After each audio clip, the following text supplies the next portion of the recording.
News 5 at 11 is sponsored by Metro Toyota, 50 years in the making, and our customers continue to send us their friends. Most awarded in Cleveland. This is News 5 at 11. Mayfield toss, wide open, touchdown, Austin Hooper. Jarvis Landry, he's in, touchdown. Looking for it, he's got it. And it's over. The Cleveland Browns are going to the playoffs. City of Cleveland, home of the playoff-bound Cleveland Browns.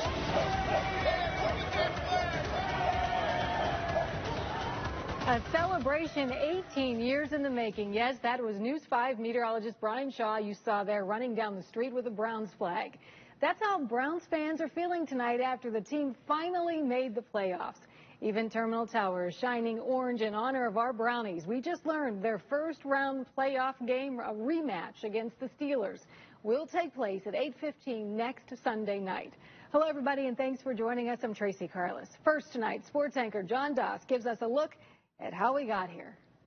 It was a season that began with cautious optimism. We're building a foundation for what we hope is a championship effort. A new leader that was supposed to usher in a steady consistency. But Kevin Stefanski's first year quickly turned into one engulfed in uncertainty. This is a very big deal. No preseason this season. No preseason and a limited training camp culminated in a Week 1 blowout loss in Baltimore. Sometimes a wake-up call is pretty good for everybody. Nice punch in the mouth, and that's how we should take it. A loss that now seems light years away. The Browns have overcome pain. Odell Beckham Jr., who looks like he's down on the ground. He's injured right now. And a pandemic. Myles Garrett is now the biggest name on the NFL's reserve COVID-19 list. Cleveland adding the Defensive Player of the Year frontrunner to that tally. And seen Baker Mayfield bounce back, showing the promise he displayed as a rookie 2 seasons ago. Just the mindset of trying to be just a bunch of big, hairy American winning machines is important. En route to 11 wins, Cleveland's most in 2.5 decades. And a playoff appearance, their first since 2002. And, I'm really just happy for our fans. They deserve this. They've been waiting for this, and we're happy to deliver that to them. And with a lot of work left to be done. In Cleveland, John Doss, News 5. And we know this guy was cheering at First Energy Stadium today. Tom Seipel posted this picture entering the stadium decked out in his Browns gear. He's the cancer patient who was recently told he likely only has weeks to live. Browns fans raised enough money to fly him from Georgia to Cleveland to attend the game, and Emily Mayfield, wife of Browns quarterback Baker Mayfield, offered to let him watch the game in her suite. And coming up in just a few minutes, a bet is a bet, and this Steelers fan held up his end of the deal, diving into Lake Erie. We'll explain why it was more than just a friendly wager. Plus, we're taking a look back at what the world looked like the last time the Browns made the playoffs. All right, first, it's back to work for a lot of people tomorrow morning, and Mother Nature is not easing us back into things.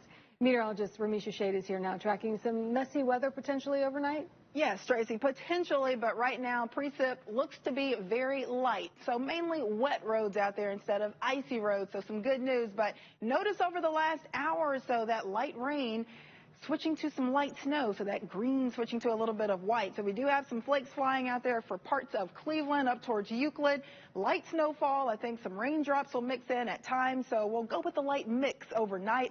But more importantly, for that morning drive, roads are going to be a little bit warmer, so mainly wet roads, but temperatures will be close to freezing early tomorrow, so keep that in mind. Take it easy, but I don't think we have a huge issue with ice overnight. I'll have much more on the work week forecast, how cold things will get, and our next chance for more widespread snow coming up. We can't ignore the science. Educators are expressing concern over a new policy in Ohio schools. Last week, Governor Mike DeWine announced students and teachers exposed to the virus in school will no longer have to quarantine as long as everyone was wearing a mask. But News 5's Emily Hamilton talked to several school officials who say it is just too risky. Educators we spoke with say they want to be back in the classroom with their students. The quicker that we can get vaccinated and have every adult in the building vaccinated, to make it safe, the quicker we can get our kids back in the building. But at what cost? The fact that we are doing it simply as our state and not with national or international CDC guidelines makes me quite concerned. The CDC currently advises any student who is exposed to COVID-19 should quarantine at home for 2 weeks and participate in virtual learning. That removal of quarantine, it makes me uncomfortable because I don't know the science of it. But at the same time, I understand where the governor's coming from. But Governor DeWine is bypassing that measure after a month-long study in various districts throughout the state. A little bit of trepidation, a little bit of fear, not really understanding why, we are following CDC guidelines and now we're not following CDC guidelines. Ohio's top doctor says in that study there was no discernible difference in the infection rate between students who were exposed to the virus in the classroom and those who were not. But educators do have concerns about getting rid of the 2-week quarantine period. To separate out just one section of our society and say, no, everything needs to follow CDC guidelines except for schools, I think is, quite frankly, a dangerous step. It does make me nervous about who's making the decision about whether or not the masks were worn and these other pieces are in place. I worry about my colleagues being put on the spot. Bonnie Monteleone says the new policy puts teachers between a rock and a hard place. Do I tell that the kid did drop their mask? Do I reveal that, some kids don't want to sneeze into their mask? And as the holiday break comes to a close, the new guidance from the governor is top of mind. That was just a little disconcerting. I felt like it just really flew under the radar, and that a lot of folks aren't going to be grappling with it until after we return from break. Emily Hamilton, News 5. Now, the change in quarantine policy only applies to in the classroom, and students who have been exposed to COVID-19 must still quarantine from sports and other extracurricular activities. Governor DeWine says he wants to try to get all students back across the state to in-person learning by March. We want to get our kids back in school. We've also prioritized our kids, and, we hope by March 1 to have every kid back in school in the state of Ohio. However, that decision will depend on how quickly Ohio can get the vaccine distributed. A decision coming this week could mean more people will get the vaccine a lot sooner. The FDA is meeting to consider giving half doses of Moderna's vaccine to people ages 18 to 55. The head of Operation Warp Speed says data shows the vaccine can be just as effective at half doses in that age group. That could make it available to twice as many younger people. So far, about 4.2 million people here in the U.S. have received a dose of the vaccine, either the Moderna one or the Pfizer one. The federal government originally said 20 million people would be vaccinated by the end of 2020, but the rollout has been slower than expected. Ohio started out slow, but has picked up the pace in the past few days. There are now about 152,000 Ohioans vaccinated. Last week, Governor DeWine challenged hospitals to administer the vaccine within 24 hours of getting it. But he said the delays are also due to late shipments and people being skeptical to get the vaccine. Fire officials in Akron are trying to figure out what caused a deadly house fire. They say one person died when this home on Hancock Avenue went up in flames about 2 this morning. Another person was trapped inside and was taken to the hospital, and a third person escaped by jumping out of a window. New tonight, audio obtained by the Washington Post reportedly captured President Trump asking Georgia's Secretary of State to overturn Joe Biden's victory in the state. So, look, all I want to do is this. I just want to find 11,780 votes, which is one more than we have, because we won the state. That vote count one more than Biden won the state by, but Georgia's election chief, a Republican, stood by those results. You should want to have an accurate election, and you're a Republican. We believe that we do have an accurate election. No, you don't. No, you don't. You don't have, not even close. The president also raised concern about the voting machines used in Georgia, but the Secretary of State there said there was no evidence of misconduct. All eyes will stay on Georgia this week as voters head to the polls to vote in 2 runoff elections on Tuesday. The 2 races will decide whether Republicans or Democrats hold the balance of power in the Senate. Then on Wednesday, Congress will hold a vote to certify the Electoral College results. But these 12 senators say they plan to object to the results in Pennsylvania and maybe other states as well. That will set in motion a debate in both the House and Senate. A majority of both chambers of Congress would need to approve the objection to trigger an audit of those results. Now, so far, dozens of lawsuits alleging voter fraud have been rejected by the courts. Coming up, a big birthday milestone for a local leader in the Jewish community, how he's being honored despite this pandemic. We've got a little rain, a little snow out there, and plenty of chilly weather. Coming up, I'll let you know how many more chances we'll have for flakes to show up on our Power 5 radar as we go through the new work week next. But first, here's a look at tonight's winning lottery numbers. You're watching News 5 at 11 on this Sunday evening, and we will be right back.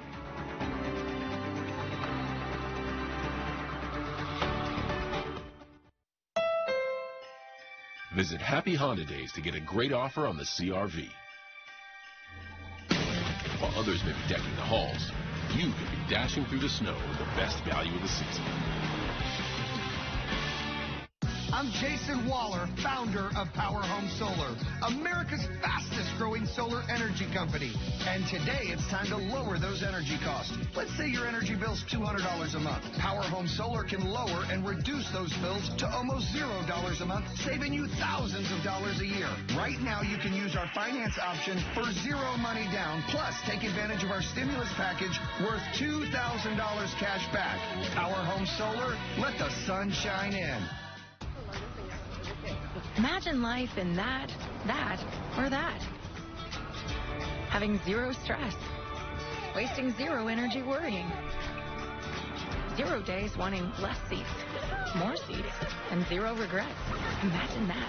0 reasons not to get into a Volkswagen, especially now that you can start shopping from home. Click, call, or come by today. Visit our Volkswagen Sign Then Drive event and lease the 2020 T1S today with 0 down, 0 deposit, 0 first month's payment, and 0 to its signing. It's the beginning of something new, and together we can make it incredible.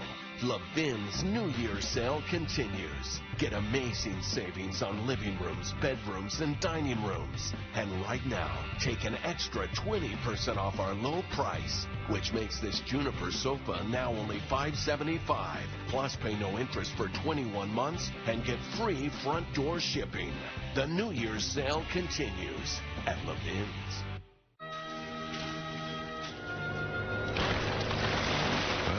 Took down the tree. That means it's time to put 2020 in the rear view and get to the final days of the Ford Built for the Holidays sales event. It's your last chance for our best offers of the season across the Ford lineup.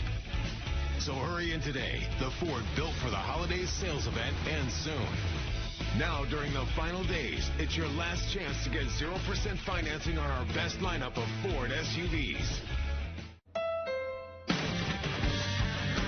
At Honda, we take the holidays seriously. Visit Happy Honda Days to get a great offer on the Pilot.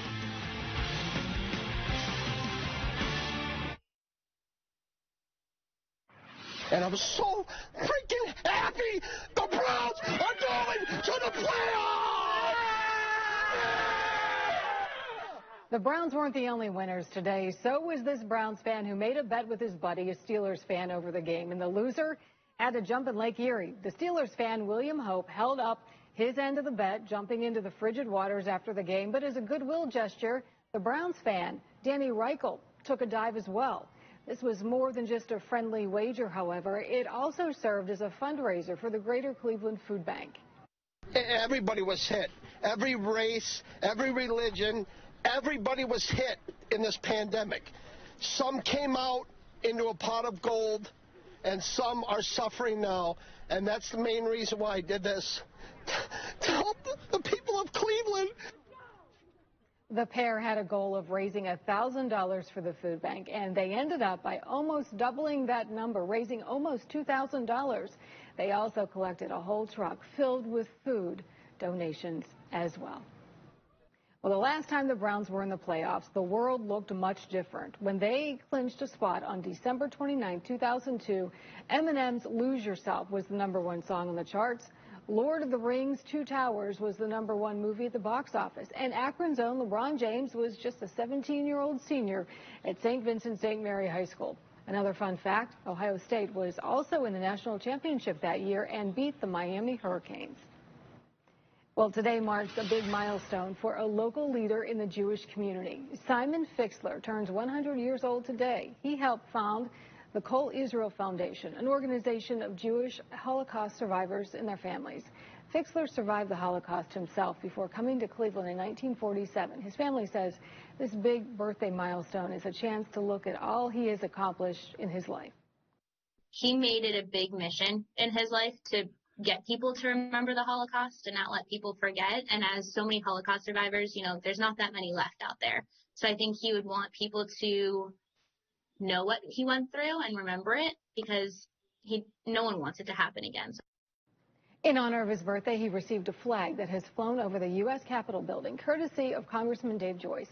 And even though his family can't celebrate with him today because of this pandemic, they sure did decorate his lawn to make sure that he knows just how loved he is. Happy birthday, Simon. Well, tonight, a Paynesville family is feeling the support from their community for their 13-year-old son. He's been battling a rare, life-threatening illness. News 5's Emily Hamilton shows us how their neighbors have stepped up to help. This time last year, Ashton Staton was a typical 12-year-old boy. He played basketball, baseball, football. Kid hit 3 home runs and a grand slam over the fence in one day. All right, make a fist again with it. But a series of headaches during a baseball tournament last summer left Ashton, his family, and even doctors puzzled. They thought they were migraines. We took them the next day. They thought they were migraines. But in July, Ashton was put in a medically induced coma. He was diagnosed with a rare autoimmune condition called anti-NMDA autoimmune encephalitis, and ultimately his body, Ashton, let's see those legs move, buddy. His immune system was attacking brain receptors. As Ashton continues to fight for his life, Hello. Hi. Hello. The community is showing their love any way they can. Just trying to do our part. Always happy to get some food and help out around town. This weekend in particular, with pre-ordered spaghetti dinners benefiting the family. Pan of pasta, salad, $25 to help raise money for the family and support. Ashton's father, Matt Staton, says this show of camaraderie and support is humbling. It's really tough to see your kid turn 13, turn into a teenager while he's fighting for his life, connected to a ventilator in the middle of a pandemic. I drive home and there's signs in people's yards that say Ashton Strong. The whole neighborhood has Ashton Strong signs, and we have Ashton Strong t-shirts, and it's just beautiful to see. Hi, how are you? How are you? Good. Emily Hamilton, News 5. A Stark County teenager is proving you are never too young to make a difference. The Stark County Health Department just posted on Facebook about 16-year-old Bradley. As part of his Eagle Scout project, he wanted to collect Christmas gifts for children in the community. With the help of his church and his friends and his family, he was able to donate presents for 250 kids through Hope Outreach Ministries. He also donated COVID care packages with masks, wipes, and information cards to help kids understand all about this pandemic. All right, speaking of kids and everybody getting over the holidays, a lot of people heading back to work tomorrow. How about the weather?